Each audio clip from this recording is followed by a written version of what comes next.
I told my bridesmaid she was forbidden from wearing her dress. She had already worn it to her office Christmas party, and was planning to wear it to another wedding, just 1 month before mine.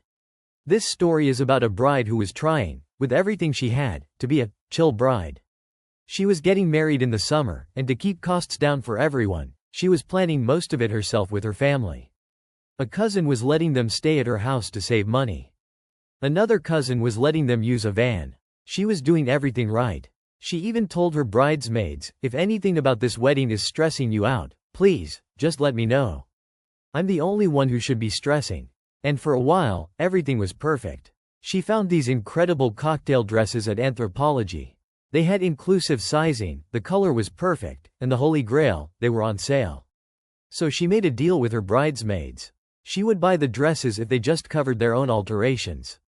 Everyone was thrilled. The dresses came, everyone looked fabulous, and she thought to herself, who said planning a wedding was hard. But she had no idea what was coming. Her bridesmaid, let's call her Roxy, was about to turn this dream into a nightmare. And the fight that followed would threaten to tear their friendship apart over a piece of fabric.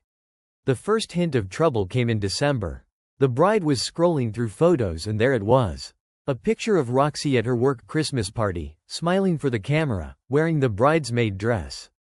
And it bugged her. Of course it did. She wanted the big reveal at the wedding, all her best friends standing beside her, to feel special. Not like a rerun of an HR office mixer.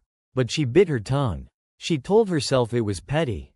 None of their mutual friends were there, so she decided to let it go. It was a small thing. It wasn't worth the stress. But it wasn't a small thing. It was just the beginning. The real problem started when they were talking about a mutual friend's wedding, scheduled for June. Just 1 month before her own. This was a big deal. A lot of her wedding guests, the same people who would be seeing her bridal party for the first time, were going to be at this wedding. So she casually asked Roxy what she was planning to wear. Roxy's reply was so casual, so breezy, it felt like a slap in the face. "Oh," she said, "I'm just wearing the bridesmaid dress from your wedding. I look hot in it and it's my favorite." There was a pause. A long, heavy silence. The bride looked at her friend, trying to see if she was joking. She wasn't. So, as calmly as she could, she told her, "I don't want you to wear the bridesmaid dress as a guest to a wedding filled with our mutual friends, right before my big day." Well, that's when Roxy decided she wasn't dealing with a chill bride anymore. She was dealing with a bridezilla. Roxy immediately went on the defensive. She pointed out that the bride herself had said she wanted them to have a dress they could wear again. The bride tried to explain that she obviously meant after the wedding, but Roxy wasn't hearing it. And then, she dropped the bombshell. She sneered and said she had already worn it to several other events. And that's when our storyteller snapped. All the stress, all the planning, all the effort to be accommodating and kind just evaporated. She told Roxy, flat out, that since she bought the dress, she didn't want her to wear it again until after the wedding. Period. Roxy hit right back. She said that since she paid for the alterations, she had invested just as much money into the dress as the bride did. And thanks to the incredible sale the bride had found, she might have actually been right. The other bridesmaids quickly took the bride's side, but it didn't matter. The damage was done. Roxy was convinced she was overreacting, that she was a bridezilla, that it was just a dress. But it wasn't just a dress. It was about respect. It was about their friendship. And right then, it felt like their friendship was completely falling apart. Days of tense silence followed. The bride was heartbroken, angry, and confused. Was she being unreasonable? Was this the moment she turned into the one thing she never wanted to be? Then, her phone buzzed. It was a text from Roxy. She wanted to meet for dinner.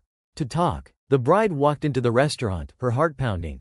Roxy was already there, which was unusual. Roxy was always late. She stood up as the bride approached, and before a single word was spoken, she pulled her into a hug and just said, "I'm sorry." And of course, the bride immediately started to tear up. Which made Roxy tear up. And they were just standing there, hugging and crying in the middle of the restaurant. When they finally sat down, Roxy took a deep breath. She was ready to explain everything. And here's where the story takes a turn you won't see coming. Roxy admitted that for the past few months, she'd been feeling depressed. She felt like she was the only single person left in their entire friend group. And when she thought about it, the bride realized it was kind of true. It's not that Roxy didn't date, but she had standards. One guy she dated was perfect on paper, owned his own business, was incredibly handsome, but he didn't like pets in the house. He thought dogs should live outside. Roxy's dog is her baby. So he had to go. Another guy was so fixated on his cheating ex-wife that he brought her up in every single conversation, poisoning every moment they had together. He wasn't over it, so she had to end it. And a third guy, well, he just enjoyed fart humor a little too much for her taste. So, Roxy had been in a serious funk. And she confessed that hearing her best friend talk constantly about the wedding, day in and day out, probably wasn't helping. Then she got to the part about the dress.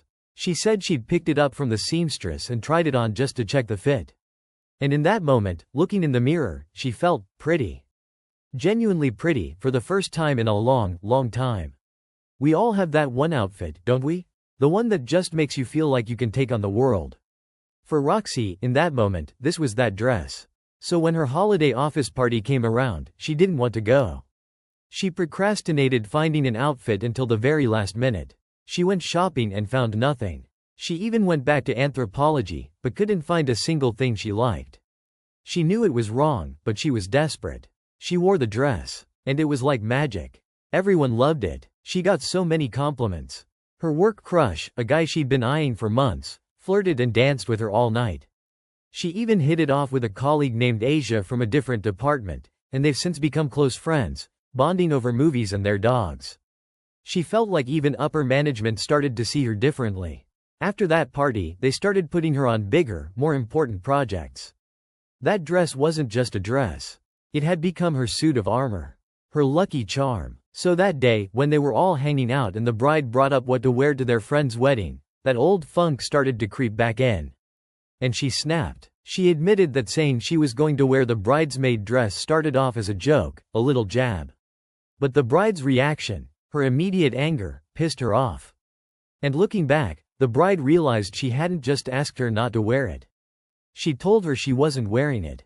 She had pulled the "I paid for it" card. Roxy said it made her feel like a child being scolded by her mother. So, she acted like a child and threw a tantrum. And then came the final confession. She hadn't worn it anywhere else. Not to several events, not even to one. She just said that to hurt her friend, to win the argument. After the office party, she had it dry cleaned, and it's been hanging in her closet ever since. Hearing all this, the bride felt all her anger just melt away. She told Roxy about how she had